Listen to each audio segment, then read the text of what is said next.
Hey guys, in today's episode, I knew of the products before I knew of the founder behind the products. So today I'm really excited to hear more about Miss Lilo herself. Thank you, Cheryl. Thank you for having me here. Hi everybody, I'm Lily, founder of Lilo Ikan Bilis.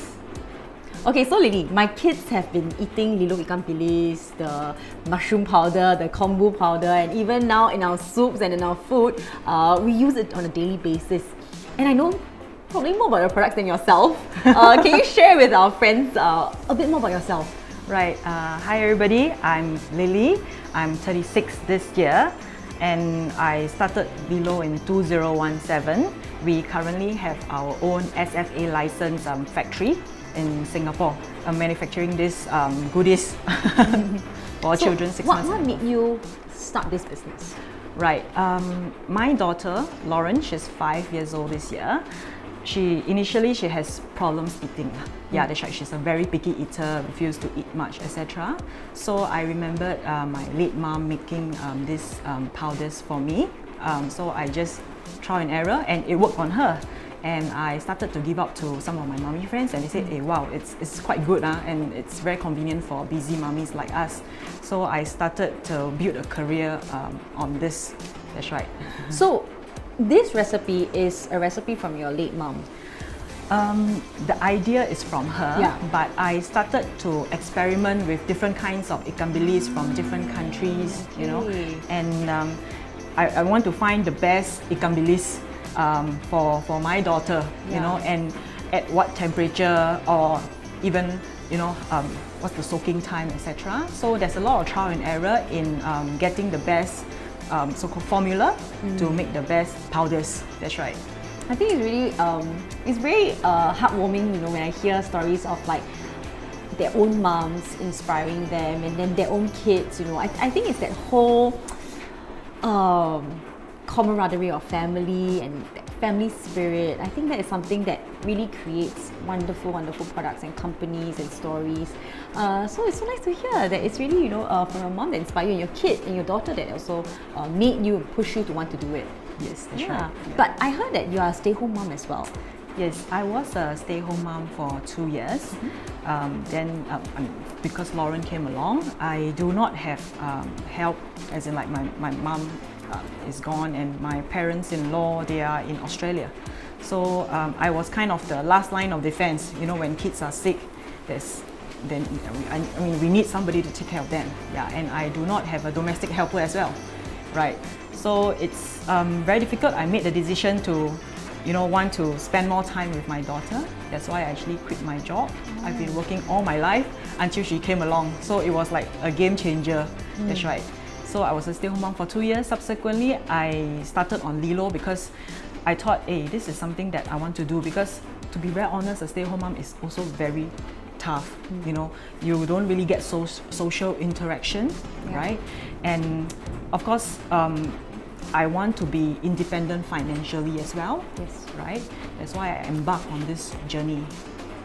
Libby, can you share with us a little bit more about what you did before your daughter came along? Right. I was managing a retail chain for an ex-client of mine. Before that, I was a banker in the banking. That's right. So You dropped all of that Yes. when Lauren came along. That's right. I dropped everything. So I do have to take care of her when she's sick. You know, babies, they do fall sick quite a bit during their younger days. That's right. So I kind of want to be there for her because my mom used to be very busy. We don't come from we don't come from a relatively well-off family. My mom had to juggle 2 jobs. She's actually waitress by the day and cashier by the night. Yeah, so I just thought I wanted to be there for Lauren, which is the reason why I dropped everything to take care of her. And the reason why I embarked onto Lilo is because after being a stay-at-home mom for 2 years, I realized it's really very tough. It's taking a toll on my mental well-being, you know. And you know, my life revolves around my kid, right? And I started not to have like social interaction with friends, right? So it's been very tough.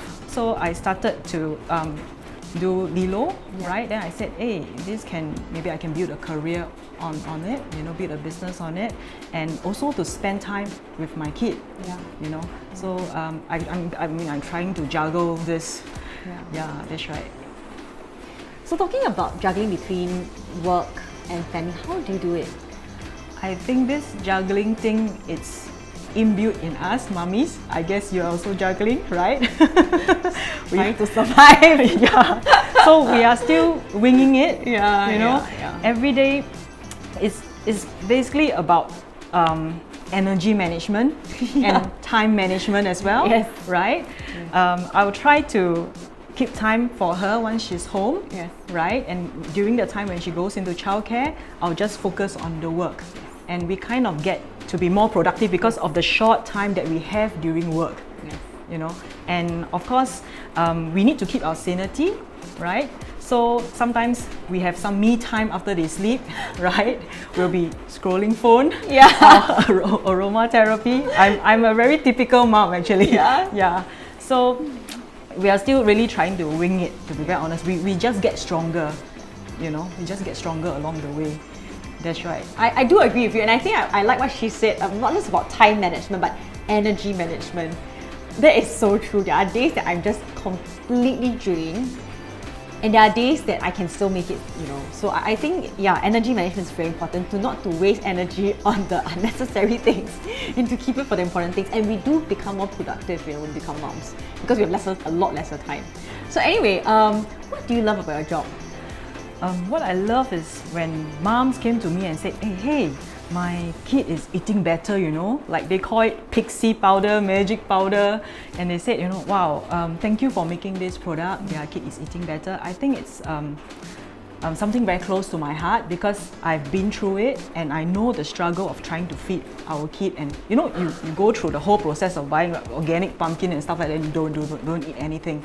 So when they came back to me and said, hey, Lilo works very well and thank you so much, because as a working mom, I do not have time to make stocks every day, you know, and Lilo is a very good backup plan or as an addition to my meals. And of course, it's healthier as well to put flavors into this. That's right. Okay, Lily, I think you're a really inspiring mom and entrepreneur, you know, given how Lilo is 3 years old and you're really going places, you're helping so many moms. What are your future plans for yourself and for Lilo? Right. We are looking into growing internally, growing people, and of course growing myself, and growing internationally to reach out to more mummies to be of help for them in their kitchen. So that's my dream lah. So it's like hashtag Lilo worldwide, you know. Okay, let's you know, cheer her on for that. I think that is definitely something that it's really great to be working towards, because it's true, so many moms are so busy these days, you know, and we don't have time to like slowly pound the Ikan Bilis powder. So yeah, I think that's a wonderful goal to have. Lastly, what encouragement or motivation or words do you have to aspiring female entrepreneurs? Right. I think for this one, we have to know not everyone is suitable to be an entrepreneur. That's one. Number two, before you want to be an entrepreneur, I think we need to know our base. We need to talk to our spouse, because in reality, we all have liabilities, loans, cars, you know.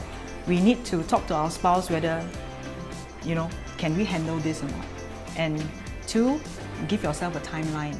Let's say 2 to 3 years, whether this can work out, you know, because we don't want to so-called drain our own resources all the way, right? So, and three, maybe have a guide on how much you can lose. Let's say if you put in 50,000, you know, and if it didn't work out, so probably you just stop. Yeah, so I think these are some of the guidelines that I will advise on the aspiring entrepreneurs or mummies like myself. This is something that I've been through lah. Yeah, so because in reality, everybody's got bills to pay, you know, not. That's right. So thank you, Lily. I think that was very practical advice, you know, of where your resources are and how much you have and that cutoff point. Because, and it's okay that everybody is made for different things. I think that's what makes the world beautiful, right? So thank you very much. And yes, hope to see more of Lilo soon. Thank you. Thank you so much, Cheryl, for having me.